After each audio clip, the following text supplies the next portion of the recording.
มังเออดาวสวัสดีครับวันนี้มากับช่องกินกับผมเชี่ยพอโอ้เราเต้าแควะรถเมโดเดินเพียบแช่เนี่ยได้เกาแตกไอ้ผู้วิเชียนะแควะกะกว้างเลยเดี๋ยวหนุ่มรถเมโดเดินเพียบแช่ข้อมกันเนี่ยแกงปลาจาระเม็ดครับจาระเม็ดขาวมากินข้าวด้วยกันครับเพื่อนๆกับข้าวอย่างเดียวครับแต่ก็มีผักด้วยครับก่อนจะกินก็ต้องล้างมือเหมือนเดิมครับไม่งั้นเดี๋ยวมันจะติดมือเพื่อนๆกินข้าวกันหรือยังครับชิปังตายาเราแต่กลาเชียมุจอหนุ่งนี่เลยครับชิ้นใหญ่ๆแบบนี้เลยครับแกงมอนวันเนี้ยแขวะมอนบติปลอยไม่โดดนะโดนเพี้ยกล่ะข้อมากะ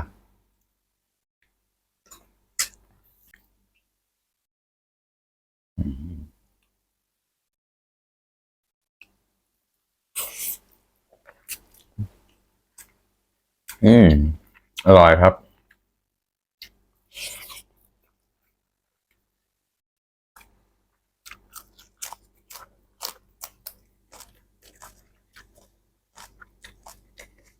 ผักบุ้งเก็บมาจากสระที่บ้านนี่แหละ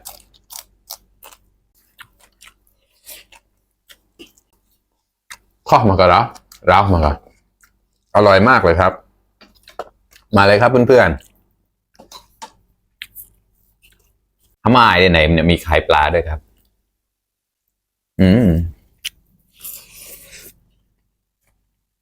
บางบ่อหน่อไม้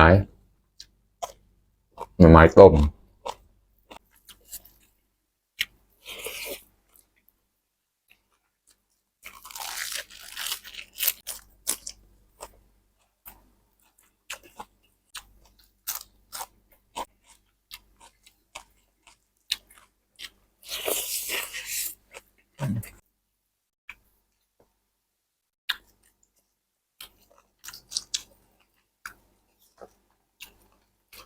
แกงใส่มะปังดองใส่ขมิ้นพุงแล้วก็ใส่กะปิด้วยครับตะไคร้ก็ตำลงไปเลยครับอร่อยเขาบอกจุนาบุญปายเต่าเราตะข้อมากะละเราตะกละ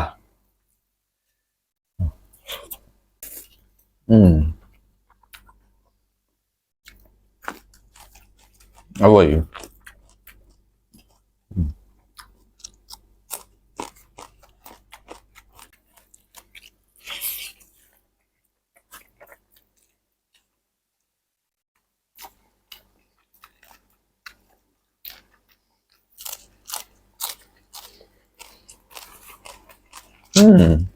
อร่อยเข้ากัน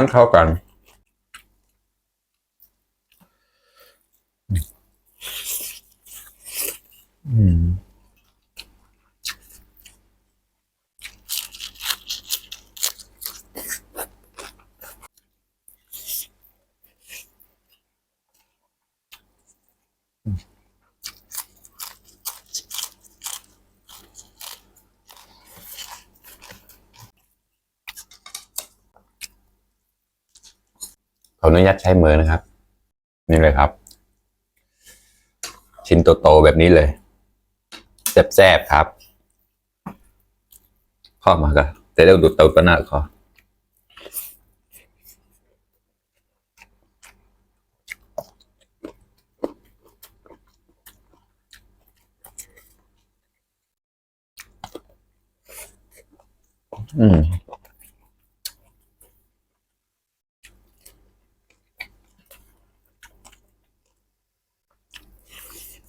มากเลยเนื้อมันจะนุ่มๆอ่ะนะเชียวเดดอนมันได้ยังไงข้อมากับพูเนี่ย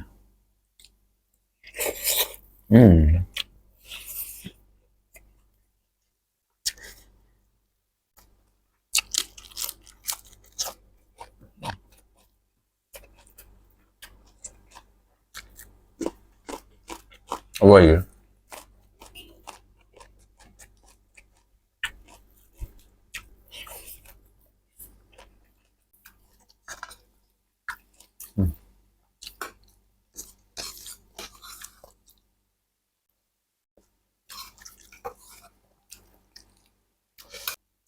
มีมะปรางดองจะเป็นแบบเนี้ย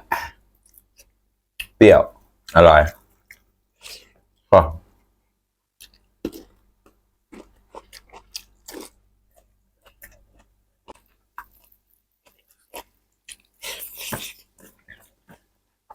อ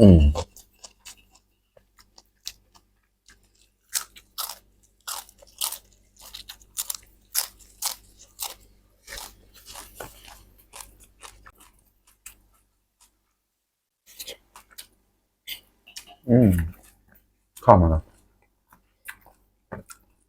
จะหมดถาดแล้วครับเพื่อนๆมากินด้วยกันครับออดได้แล้วละเจอวิได้เลยวิละ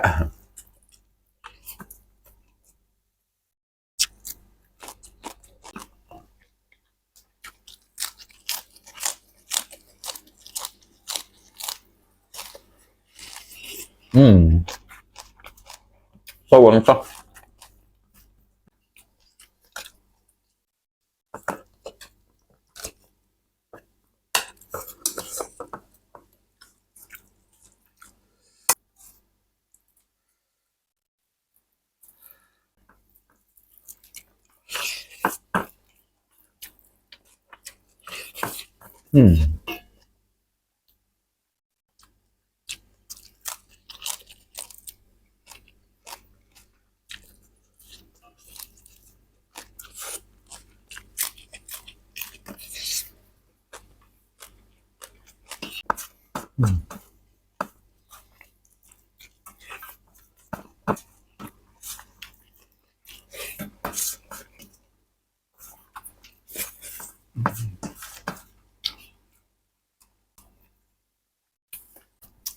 หมดไปหนึ่งถาดแล้วครับเพื่อนๆออดหมดแท้เหรอครับ